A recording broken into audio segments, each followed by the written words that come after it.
नमस्कार दोस्तों, स्वागत है आपका हमारे YouTube चैनल हॉरर डिस्प्ले में। मैं हाजिर हूँ एक और नई और दिलचस्प कहानी के साथ। ये कहानी प्रियंका गुप्ता जी ने लिखी है और इस कहानी का नाम है गृह प्रवेश। मुझे ये कहानी पर्सनली अच्छी लगी, इसलिए मैं चाहता हूँ कि इस कहानी को और भी लोग जानें और ऐसे राइटर्स जो कि गुमनाम हैं सबके सामने आए। तो ये कहानी थोड़ी बड़ी है, इसलिए इसको मैं 2 पार्टों में लाने की कोशिश करूँगा। लाल हवेली आज दुल्हन के जैसे सजी हुई थी। हवेली के इकलौते बेटे विवेक की शादी जो थी, बारात दुल्हन के साथ किसी भी वक्त पहुंच सकती थी। नई बहू के आगमन की सारी तैयारियां हो गई थी। विवेक की शादी शहर के जाने माने उद्योगपति की बेटी आरती से हुई थी। अरे दुल्हन आ गई। घर की औरतें बहू के स्वागत के लिए आ गई थीं। सभी के मुंह पर बस एक ही बात थी, राम सीता की जोड़ी है। बहू तो एकदम चांद का टुकड़ा है। विवेक की माँ ने बहू और बेटी की आरती उतारी, फिर बहू को गृह प्रवेश के लिए कहा, आओ बहू, स्वागत है तुम्हारे नए घर पे।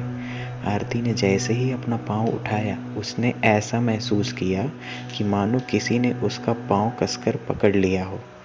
कलश छूने के लिए उठाया गया पाँव कुछ सेकंड के लिए हवा में ही रुक चुका था। विवेक की माँ ने फिर से कहा, क्या हुआ आरती बेटा, कलश गिराकर गृह में प्रवेश करो। आरती ने अपने पाँव को बहुत ही कठिनाई से किसी तरह हल्का सा कलश में छुआया, पर कलश तो एक फुटबॉल की जैसे उछल के जाके दूर गिर गया। कलश के अंदर रखा हुआ चावल चारों तरफ बिखर चुका था। सारी औरतें आपस में कानाफूसी करने लगी थीं। आरती का चेहरा मानो एकदम उतर सा गया था, मानो चांद को बादलों ने ढक लिया हो। कोई बात नहीं बेटा, ऐसा विवेक की माँ ने कह के बात को संभाल लिया। आरती ने अपने दोनों पैरों पर लगे हुए रंग से सारी फर्श को सजा दिया और धीरे धीरे करके मंदिर की ओर चली गई। जैसा कि विवेक की माँ उसको बताती जा रही थी, आरती उनके अनुसार सारे काम करती जा रही थी। मंदिर के अंदर श्री कृष्ण और राधा जी की बहुत ही प्यारी मूर्ति रखी थी। आरती ने उनको झुककर प्रणाम किया।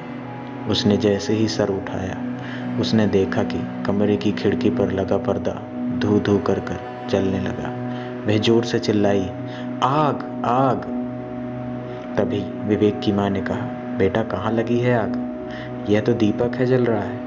तुम्हें थकान ज़्यादा है और नींद भी पूरी नहीं हुई है, इसकी वजह से तुम्हें भ्रम हो रहा है। जाओ थोड़ा आराम कर लो। अरे सुमी, भाभी को उनके कमरे में छोड़ आओ, विवेक की माँ ने उसकी चचेरी बहन को कहा। सुमी आरती को उसके कमरे तक ले गई।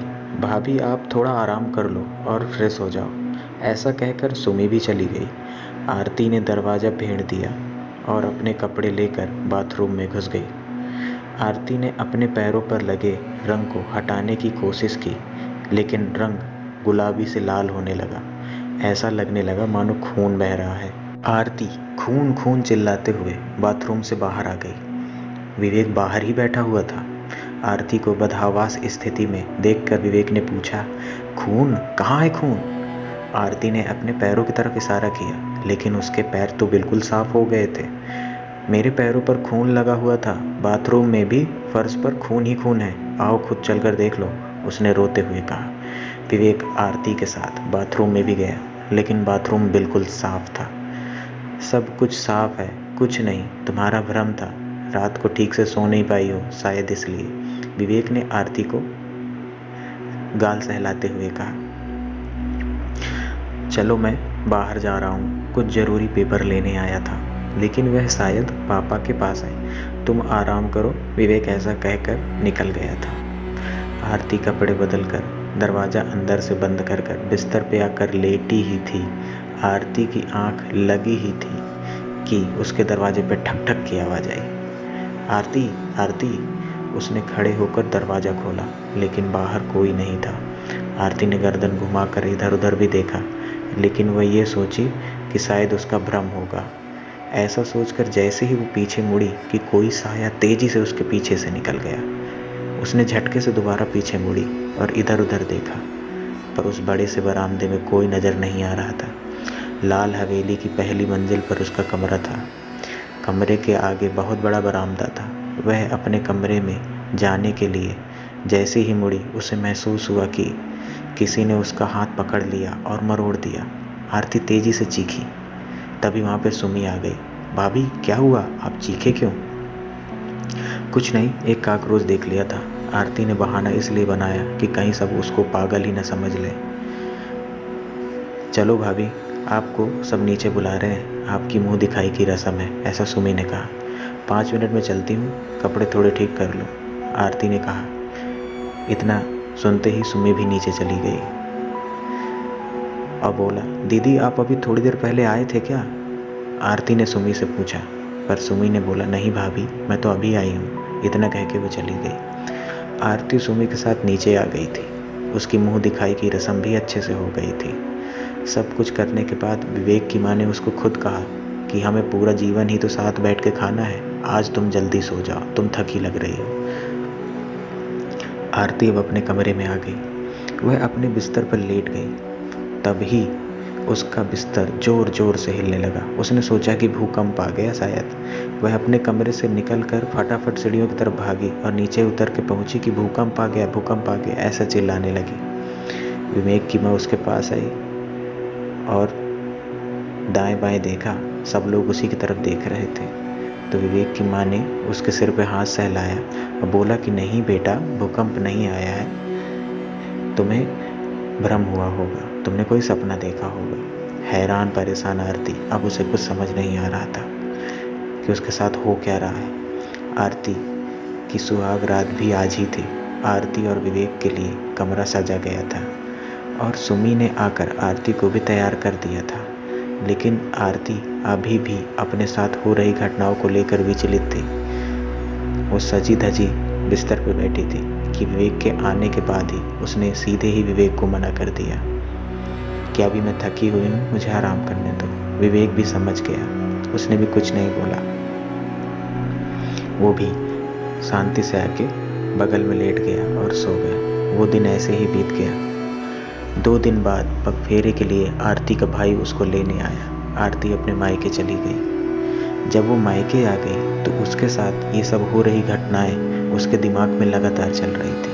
अपने मायके में वो सबसे ज़्यादा करीब अपने दादी के ही थी। दादी ने जब अपनी बिटिया को गुमसुम कोने में बैठे देखा तो उससे रहा नहीं गया। दादी ने पूछा, अरे आरती, मुंह लटकाए क्यों बैठे हो? तो आरती ने झिझकते हुए उसको सारी पूरी बात बता दी। दादी ने कुछ देर तो सोचा, फिर बोला, बेटा बता तो दूंगी पर तू मानेगी नहीं, लेकिन मुझे पता है ये सब क्या हो रहा है। तो आरती ने पूछा, अरे दादी आप चुप मत रहो, कुछ तो बोलो। तो उसने बोला कि बेटा ये कोई इंसान नहीं है, ये कोई आत्मा है जो कि अतृप्त है। वो तुम्हें कोई संदेश देना चाहती है या तो तुमसे मदद चाहती है। इतना कहने पे ही आरती तुनक सी गई। उसने कहा, मैं ये सब नहीं मानती। तो दादी ने कहा, मैं तो पहले ही कह रही थी कि तू मानेगी नहीं। इस बार घर जाए तो जब कुछ ऐसा हो तो चिल्लाना मत, बस प्यार से पूछना कि कौन हो और क्या चाहती हो, तुझे खुद मेरी बात पे यकीन हो जाएगा। दादी की बात का उसको यकीन तो नहीं हुआ, लेकिन वही बात उसके दिमाग में तब तक नाचती रही जब तक वो ससुराल नहीं पहुंच गई। पूरे रास्ते यही सोचती रही कि क्या दादी सही कह रही थी। पर ऐसे ही सोचते सोचते उसने भी डिसाइड किया कि अगर उसके साथ ऐसा होता है तो एक बार वो आजमा के देखेगी। वो ससुराल पहुंचकर अपने कमरे गई। अपनी आराम कुर्सी में जैसे ही बैठी थी तो उसकी बैठते ही उसकी कुर्सी हवा में उड़ने लगी। पर आरती इस बार घबराई नहीं।